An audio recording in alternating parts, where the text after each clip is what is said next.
personally really excited today here we're able to speak with Jerry Chandler over at Synapse Films, so co-founder and big fan of horror movies, and I'm sure we'll get into a lot of his passion. Very passionate guy. So Jerry, thanks so much for making time.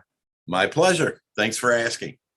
Yeah, of course. So, Synapse is one of these funny labels, which for people that are just diving into collecting now, let's say, for Blu-rays, they may know you as sort of a steelbook company that has these cool, Massacre at Central High, Living Dead at Manchester Morgue, The Kindred, right? These titles that have been, I don't know, are you active on Reddit by chance?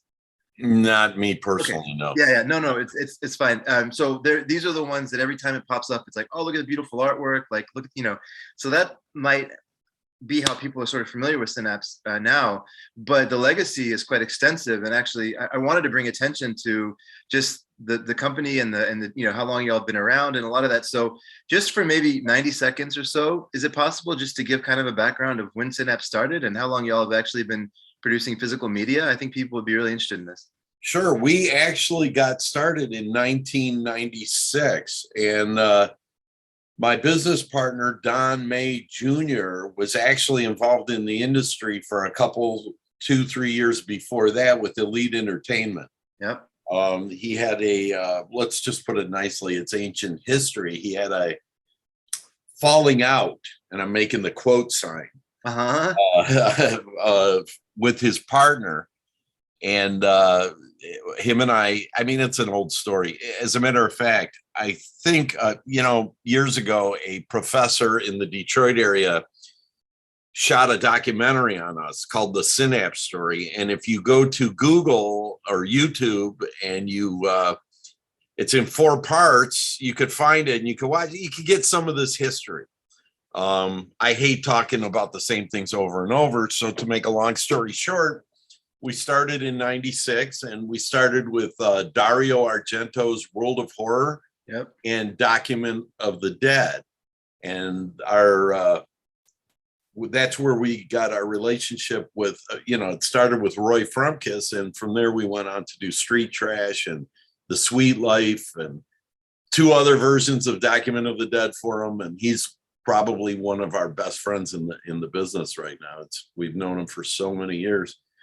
And at some point, we're putting out a 4K of Street Trash. That's amazing. We don't have it scheduled or anything, but we promised Roy, and we're going to do it one of these days. It could be a few years away, but we are going to do it sooner or later. You're not too far from your 30th anniversary, so maybe there's a good time. Well, we'd like to get it out before then, know. That's true. We'll see. That's true. So yeah, and that's where we got our start. And to date, we probably have 300 titles between our 2 labels. So amazing.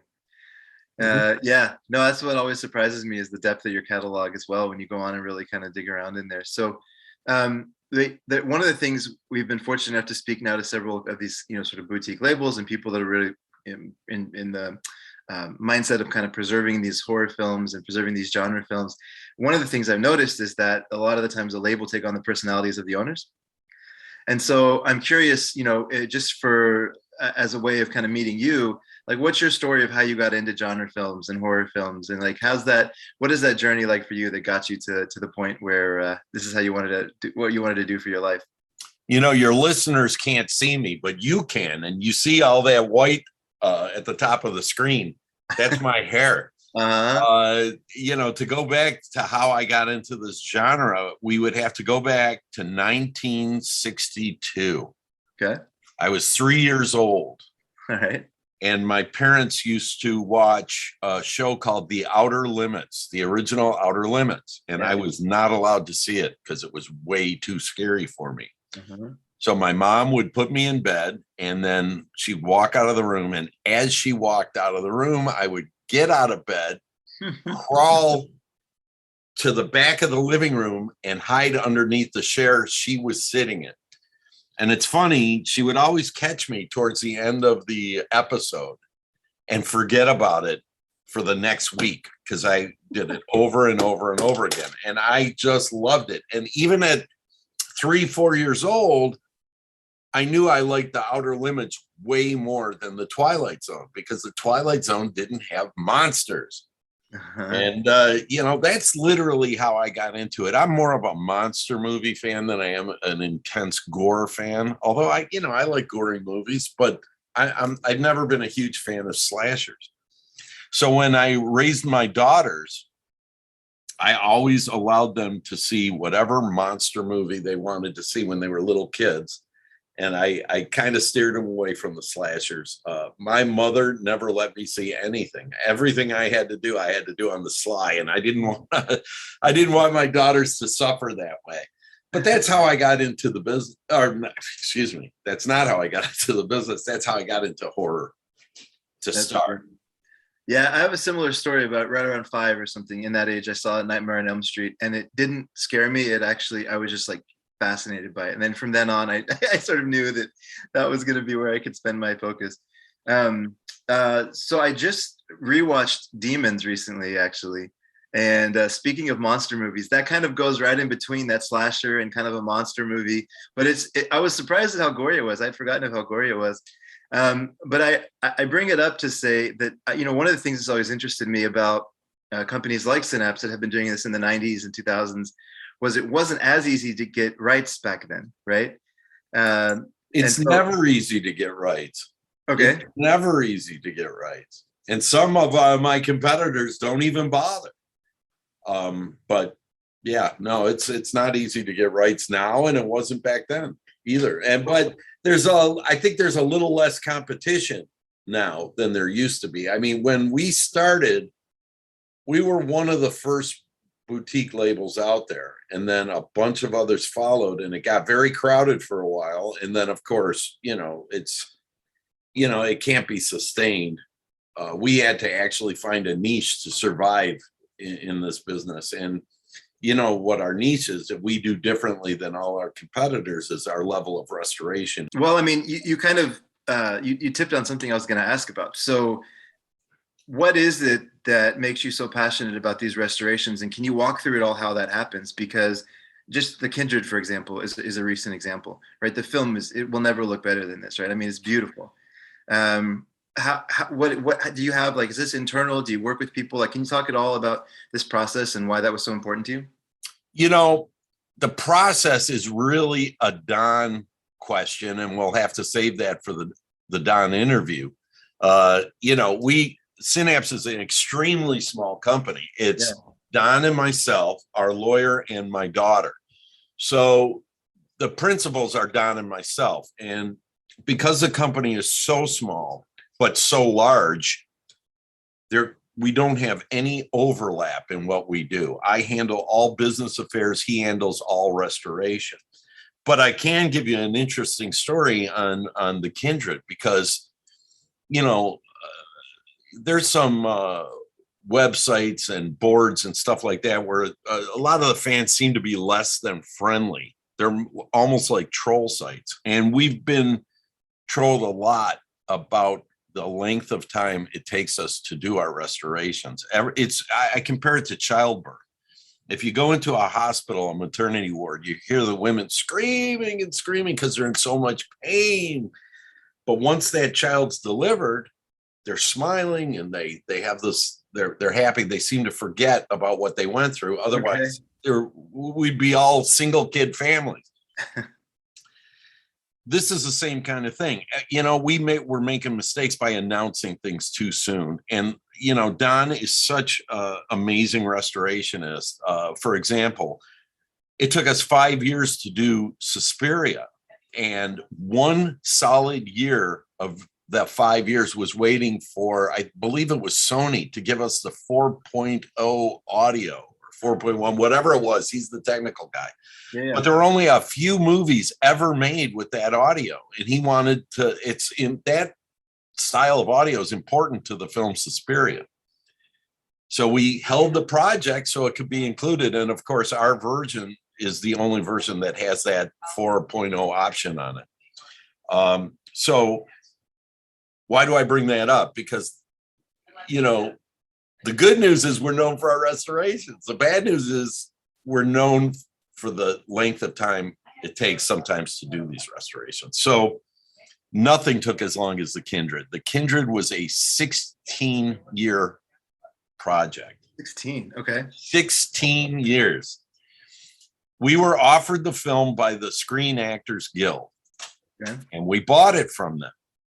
And then we were sued by the film owners because they said the Screen Actors Guild had no right to take the movie from us. Oh, interesting. So they sued us and the Screen Actors Guild. And we are not evil people. As a matter of fact, we're really nice people. And we really liked the person who was the producer of the film. And we said to him, look, we have no axe to grind with you. You know, if you will give us what we paid SAG to back, we'll give you all the rights, and please let us out of this. And then we'll go and testify for you as to what SAG offered us and everything like that. So he readily agreed, which cemented our relationship with him. And then he had to go and fight with SAG, and they settled. And then there was all kinds of other legal issues, but they finally got solved. So we had done our original transfer in 2006, a high def transfer, and Don had started working on it. It was probably 10, 11 years later when everything finally got settled, and the producer went and licensed it to us, because he went from suing us to licensing it to us, because I guess we handled it right, and he liked us and we liked him too. You know, he was a very nice guy. He passed away recently, which is very, very sad. So, okay. So then in 2000, I think it was 16 or around there, Don's, you know, we finally get a legitimate license, and we're going to start working on the Kindred, or finish wrapping it up. And Don said, you know what? We're starting from scratch. I said, what? He goes, yeah, the industry has changed, and I can make this look a lot better than the product that we're about to finish. So I said, okay, Don, you know, our reputation is due to your work. So who am I to say stand in your way? Yeah. I said, the fans aren't going to like it, but go for it. Uh-huh. And we did a brand new transfer in 4K, and we did a full brand new restoration and everything. And you could see it looks amazing. So everybody was very happy. Nobody likes to wait. Nobody likes to wait 16 years or 5 years or whatever. Uh-huh. But if you don't allow us to do things the way we need to do them, then you don't get that product. And if we're not doing it, who's going to do it? Sure. Really? Who's going to take the heat from the fans, spend the money that you're not going to recoup, and all this stuff for the films? We're pretty much the only people.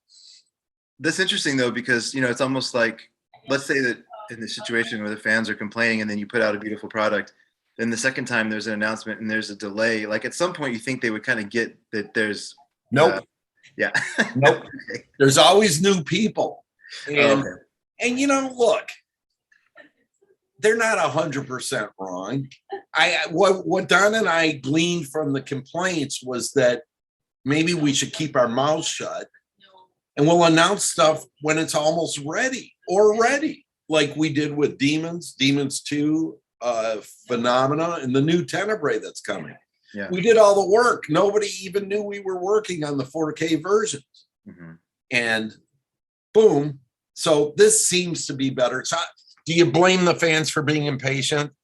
You can, but it seems our change in the way we do things seems to have cured some of these problems. Now the fans are honest about other things, which I'll explain to you in a moment. But I do want to say this. When I say the fans, you know, it's like it reflects this country. My personal opinion is 5% of us are on the far right, 5% are on the far left, and the other 90% of us we're all together, black, white, whatever your race and color is. We're all Americans. We're all in this together. We all want the best for the world. But the loud voices are all the news. That's all we hear. So we think our entire country hates one another. And I don't believe that. And it's the same thing in this industry. You have about 5% of the fans that are vocal and 95 just like you and appreciate you, and they're very, very quiet. So that 5%, you got about 2.5% that absolutely love you, and 2.5% that absolutely hate you for whatever reason, because maybe they like one of your competitors more, or maybe they're jealous that you're in that industry that they love so much. They love horror and you're in it, and maybe they're jealous for that. Little do they know, this is just a job like all the other jobs, with its ups and downs and things you love and things you hate. And I lose sleep over. I mean, it's not as glamorous as it seems. So pretty much, when I say the fans and I say they hate us, I'm talking about it, maybe 2.5% of fandom out there. That's about it. I mean, what's to hate? We're very nice people. We make a very nice product. Yeah. So here's our current controversy. Okay. Back when we first did the Demons and Demons 2 steelbooks, which were our first steelbooks, this was maybe 6-7 years ago. I don't know. You might remember better. 2013, 2014, somewhere in that time frame. Okay. Right?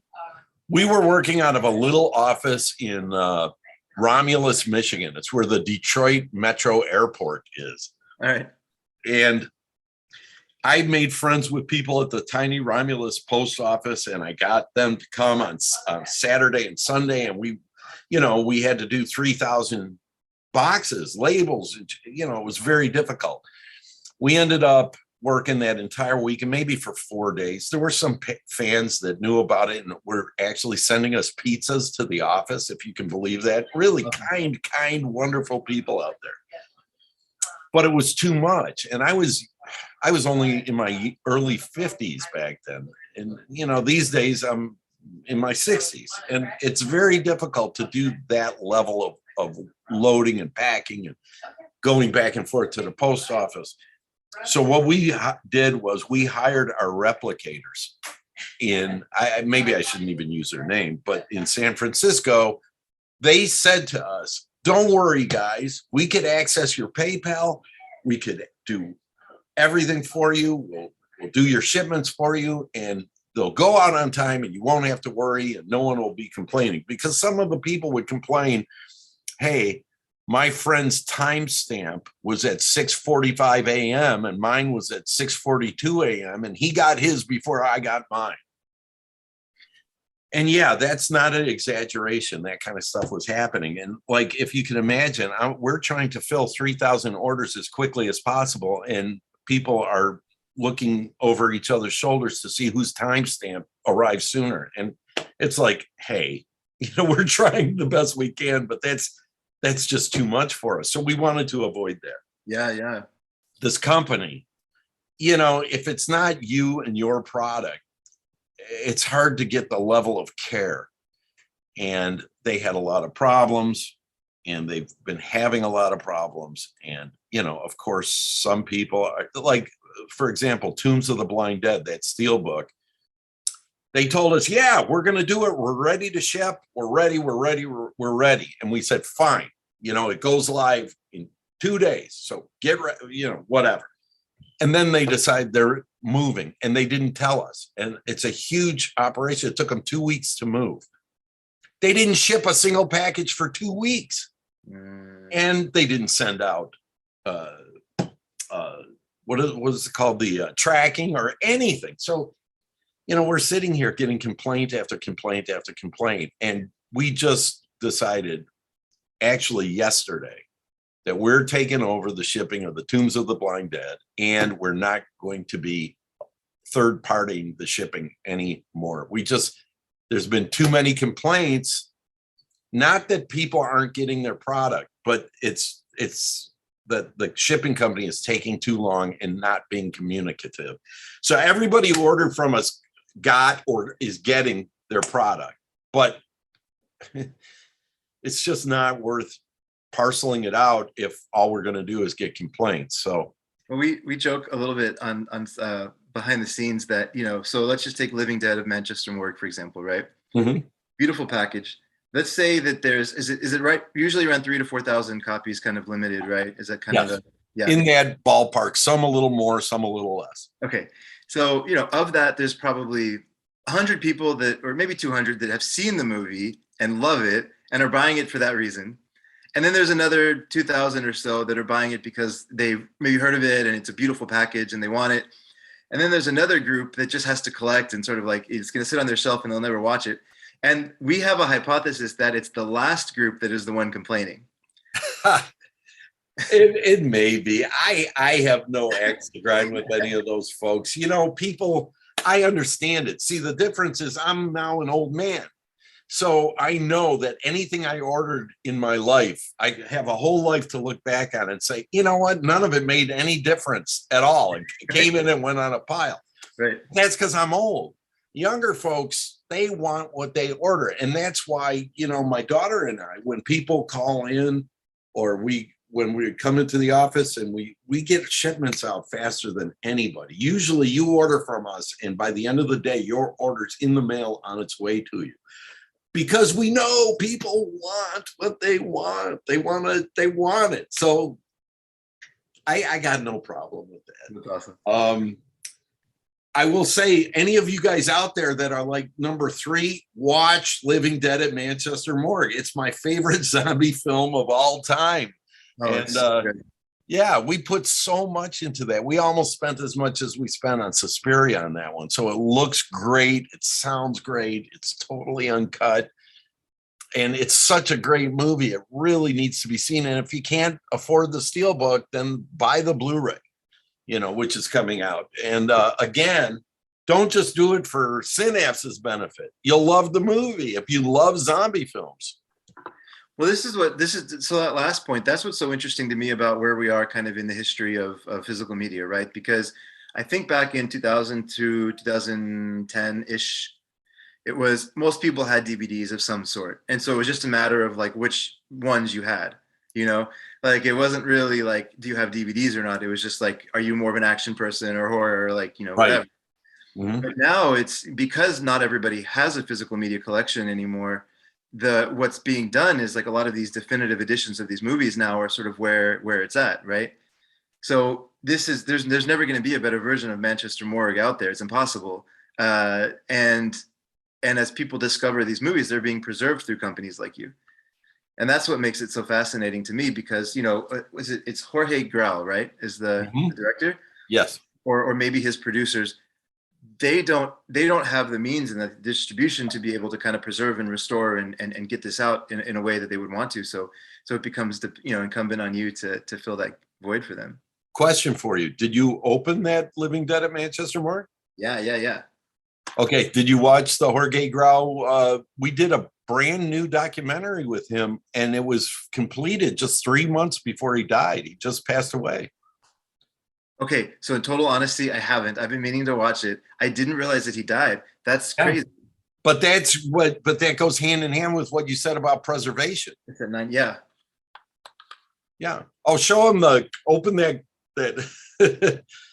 Look, they can't see this. Yeah, it's a video. It's an audio only podcast. But look at the cover. See what we did with the cover? Turn it over. So you got it. Okay. You see that that's called a tip-on. Yeah. We use a certain kind of glue, so that's not going to tear. If you take it off carefully, it's supposed to come off, and we cut it so it fits inside the case nicely. So now look at that. Oh, look at that. It's beautiful. So here's the story on that. We had to go to our greatest artist, Wes Benscotter. Okay. And I said, Wes, I want a wraparound steel book, a beautiful picture for Living Dead. He goes, what do you want? I said, I want you to figure it out. I said, your artwork is the most amazing of any of our artists. And you just give me something. So he did. And I showed it to Don and I said, couple things here. First of all, we can't put the title on the cover. He goes, why not? I said, because look at that art. What do you want to cover? Yeah. I didn't cover any of it. Yeah. So I didn't want to even have a title on there, but we did. We put it on the spine. Yeah, right. But then I told him, I'm still not satisfied. There's too much of that art missing along the edges.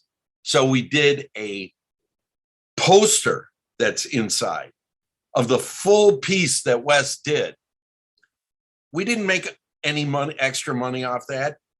And it just cost us to do it. But we wanted you to have that because that is such a great piece of art.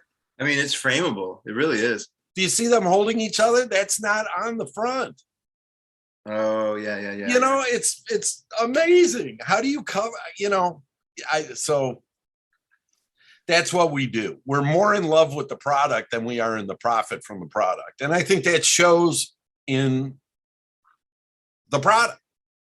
It definitely does. Well, you know, one that brings up one question I had that I always find really interesting. So whether it's, you know, Lamberto Bava's folks, or whether it's Jorge Grau's folks, or whatever story you want to tell, whether it's Sargento's folks, whatever story you want to tell, what's that process like for reaching out to this, you know, these rights holders and saying, hey, we want to put out this movie, and then kind of going one step further and figuring out supplements? Is there any way you can kind of walk through that process at all?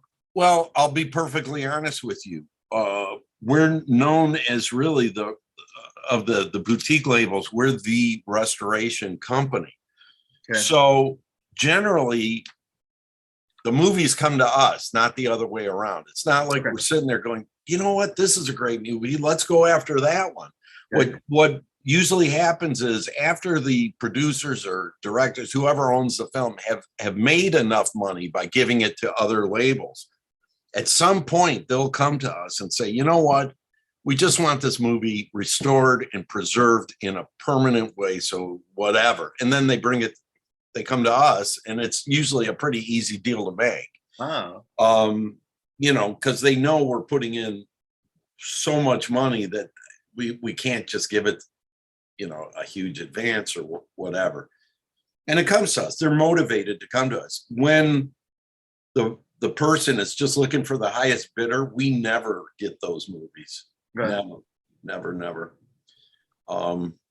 Without naming names, what are the kinds of properties where that's true? Is it sort of, you know, like, is it horror films from like the US? Is it, you know, Italian genre? Like is there what it all depends on who the rights holder is and his or her mental attitude.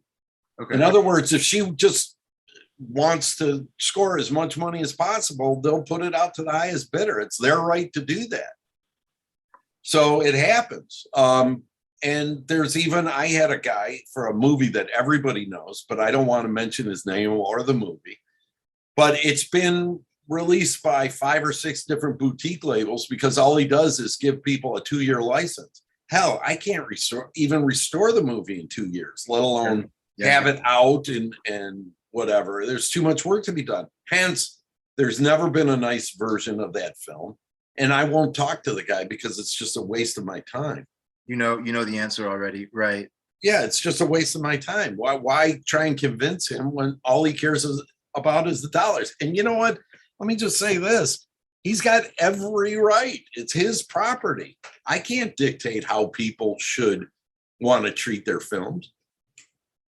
I was talking to somebody who was just on a whim. They were explored getting the rights to Peter Jackson's early movies. And can you guess how much they're asking for what's it called? Not Brain Damage. I have Brain Damage on the mind. Meet the Feebles? Well, Meet the Feebles was one of them, but then Brain Dead. Dead Alive. Do you know how much they're asking for these? There's the same price for both movies. $150,000. Just for the rights. I mean, I've offered more for other films. I mean, okay. It's not out of line. I mean, you know, Peter Jackson has a pretty wide audience out there. Sure. It's not like you're doing some movie from somebody few people have ever heard of. Sure. Everybody knows Peter Jackson. Is that a guarantee? You know, we put out a movie called Homesick. Yeah. I don't know if you've ever seen that in our thing, but the kid was on the back lot. Do you remember what the back lot was? It was a reality TV show for filmmakers. And they had like 24 filmmakers in a house and whatever. And this guy was one of the first people, if not the first, tossed out. He lost right away. But then he went on to do a bunch of other movies, and he did a movie called You're Next, which I'm sure you've heard of. And then he did the newer version of the Blair Witch Project, which I'm sure you've heard of. And then he went on to do, you know, a Godzilla movie. They gave him $300 million budget. But we have his very first movie, Homesick, and his name hasn't helped it one bit. I wouldn't pay $150,000 in advance for it. No. Interesting. Yeah.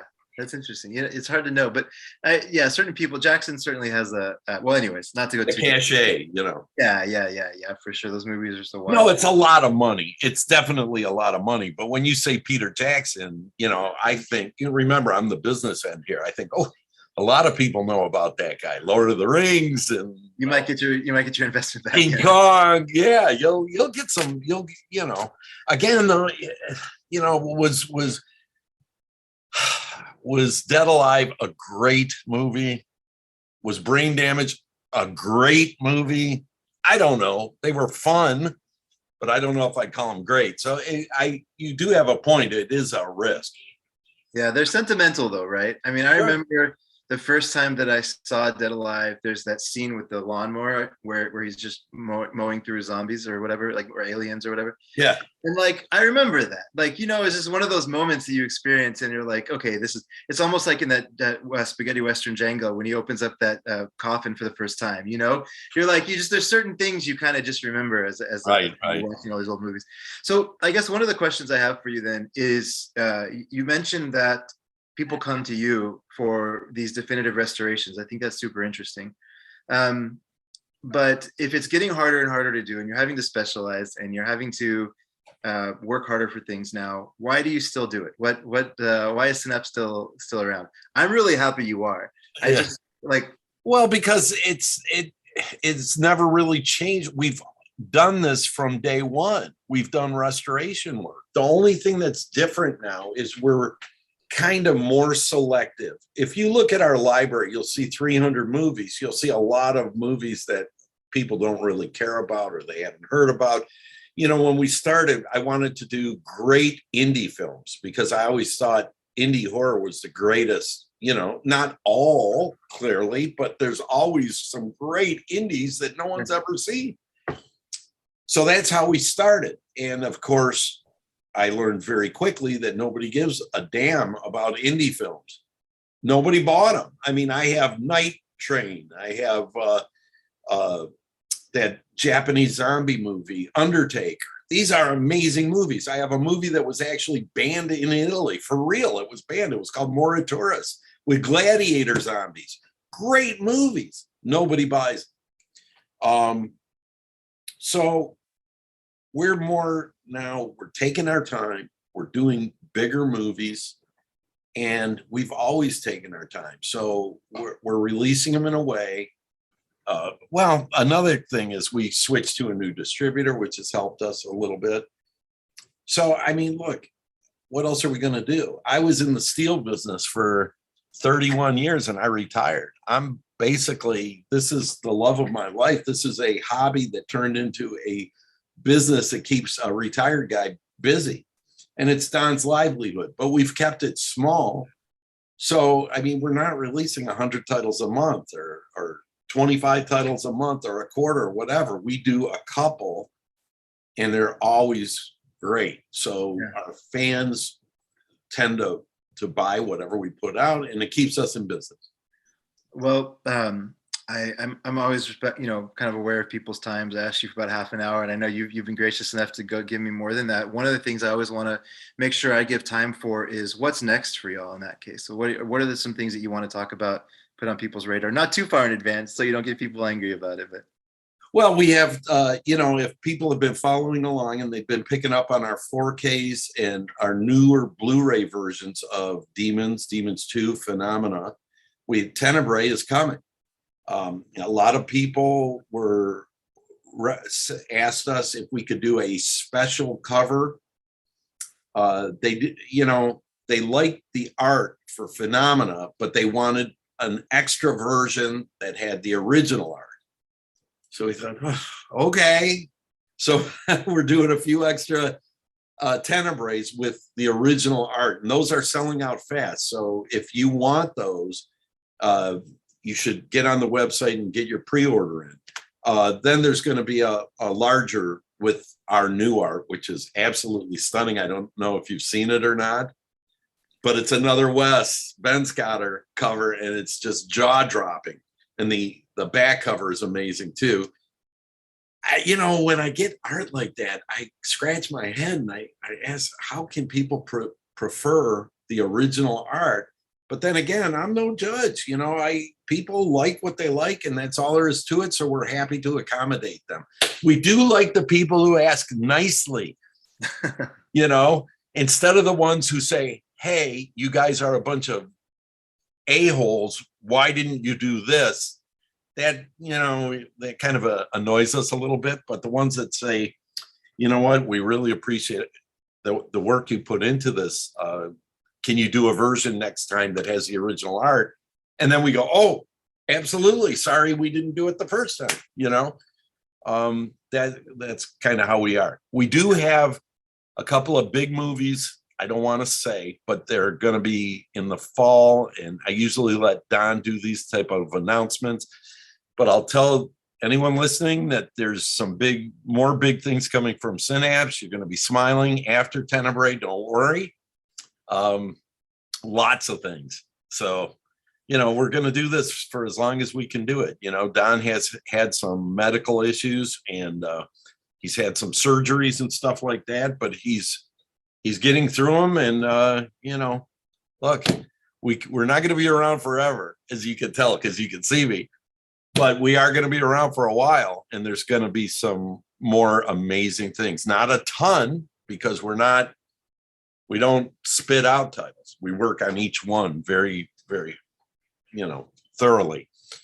So there is going to be some new stuff coming. But anyways, just stay tuned and keep up. I should mention, we do our own podcast once a month on the Synapse website, which is www.synapse-films.com. And you can find it on Podbean. And we got amazing merch. My daughter, graduated art school, and she's helping us start our merch department. And those T-shirts and hoodies on our site glow in the dark, and they're pretty cool. And we want to do new designs every year. And that's all I can tell you. Perfect. And where do you prefer people buy? You want them to buy from your website? Is that the best? They could buy from anywhere. If you want to sit there and say, what supports Synapse the most? It's clearly buying from our website, because we get to keep all the money. If you buy it from Amazon, we get maybe a third of what you're paying. But I tell the fans, go and get your best deal. We have no preference. Go to us, go to Diabolic, go to Amazon, go to any store that carries us. Everybody needs to eat. And we'll be fine. Don't worry about us. Just save some money if you can. Awesome. Well, it's clear that you have the buyers and kind of the collector's hand, and heart and mind here. So that's come up several times. So wait. I just want to say, you said that a few times. I just, a point clicked into my head. The reason why we're like this is because Don and I started as collectors. Okay. We met through an ad in Fangoria. Back in the days when Fangoria was on issue like number 8, they used to have free subscriber ads. So if you bought a subscription, you could put in one little ad. And it was like the mid 80s. And like I had a 400-pound beta deck. So I remember the first movie I ever taped off HBO was that first Star Trek movie. Okay. And it's like, oh my God, look, I got a movie, a real movie with no commercials, and it's uncut, and I can watch it whenever I want. Yeah. So I started taping everything. Mm-hmm. So I put that ad in, and it was video traders wanted, your list gets mine. And I got an ad from a letter from a 14-year-old kid. And I still have that in my desk. And that letter is 40 years old. Okay. But it's from one Don May Jr. 14 years old saying, here's my list of tapes. Can I have yours? And that's how him and I first met each other, so to speak. He lived in Illinois. I lived in Michigan. Years go down. We've been trading. We talk on the phone. He comes up for a visit. I get through college. He goes into college. He gets out of college. He starts working at a Laserdisc store. Remember those Laserdiscs? I was in the steel business. And, the rest is history. But we were fans. We were always looking for the best version of this movie. Hey, I got a new version of whatever on tape. I'll trade you this. And that's how we got our start. So when we design stuff, it's designed for us, for what we like. That's why I told you, take that tip on, the glue comes off and it fits right into the case.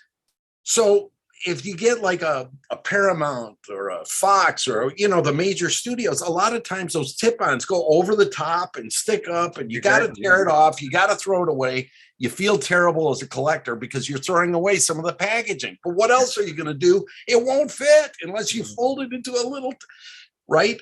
So everything we do is like, if we were making this for ourselves, what would we want? This is what we want. That's why I said, I love that artwork. I want a whole poster because I want that piece of art. Yeah. And it just so happens the collectors and fans, it clicks with them. Well, why wouldn't it? I love it. Do you collect still today? Are you still an active collector? Yes and no. I've been married for 35 years. Yeah. My wife is I collected comic books and I still have a rather extensive collection, but that was the first one to stop being collected. Then my VHS tapes, I had, it was taking up a third of our house. I had to throw all them away. Oh no. Yeah, I got a couple of rooms in the house that were literally built to store DVDs and Blu-rays. Yeah. And now they're 3 rows deep. And 2/3 of my collection is in a giant walk-in closet in boxes because there's just too much. Oh, that's awesome. Well, I'm running into that problem. So as you can see behind me, there's a woodland scene right there. And that's a curtain that's covering about 1,000 Blu-rays. And then that one over there, that's about another 1,000 or so, 1,500 or so. Why keep them covered? This is the kids' room. I'm in the baby's room. They don't want to see. They don't want to see the faces on the horror movies and stuff. Awesome.